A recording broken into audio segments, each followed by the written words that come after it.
উপস্থিত হওয়ার কারণ আমরা সকলেই ইতিমধ্যে অবগত হয়েছি।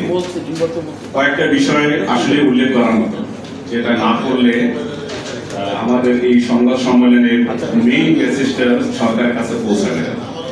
আমার মতে আমি কয়েকটা পয়েন্ট বলতে চাই। ফার্স্ট, আপনারা শুনেছেন যে আমাদের অলরেডি 40% স্পিনিং মিল বন্ধ হয়ে গিয়েছে। ম্যাক্সিমাম মিল যারা এখন চালাচ্ছে তারা 60% ক্যাপাসিটিতে চালাচ্ছে। কারণটা কি?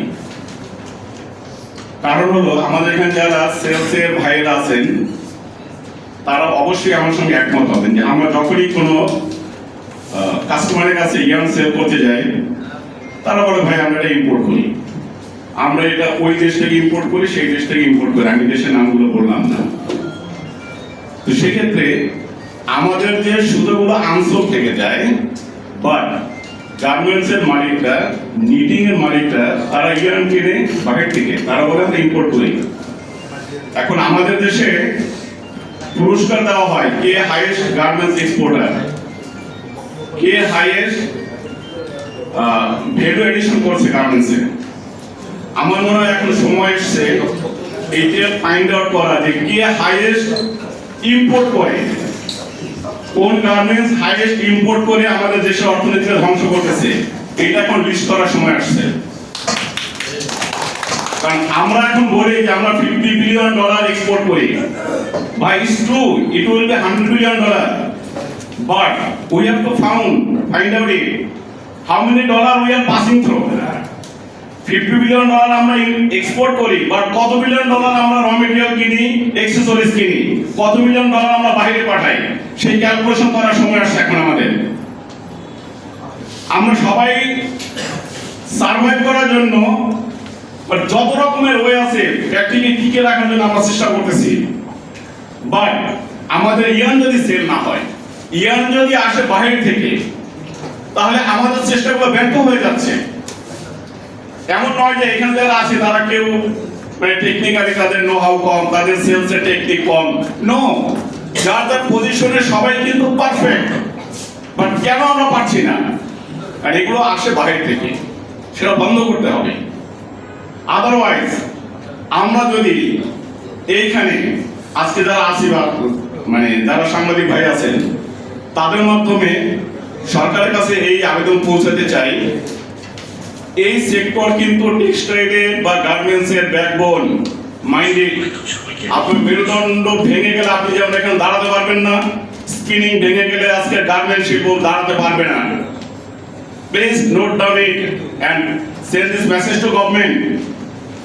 আজকে স্পিনিং মিল বন্ধ হয়ে যাবে, আপনি সুতা কিনবেন বাইরে থেকে। এখন আপনি সুতা কিনেন $2.35, তখন এই সুতা কিনবেন আপনি $5।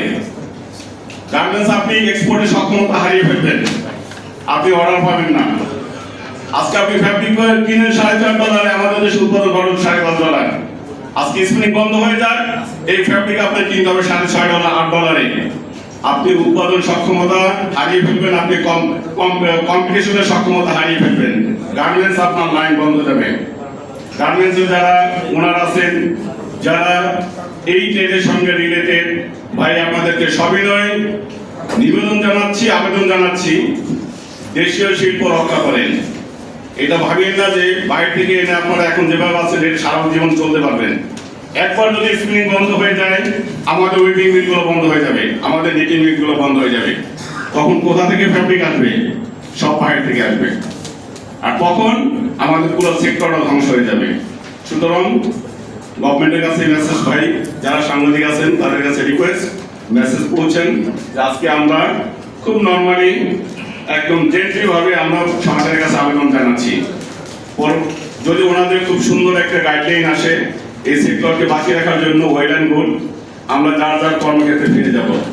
আজকে আমার এখানে আসার কথা না, আজকে আমার হয় সেলসে থাকার কথা না, আমার ফ্যাক্টরিতে থাকার কথা। বাট আমি আজকে এখানে এসেছি আমাদের সেক্টরকে টিকে রাখার, যুদ্ধে অংশগ্রহণ করার জন্য।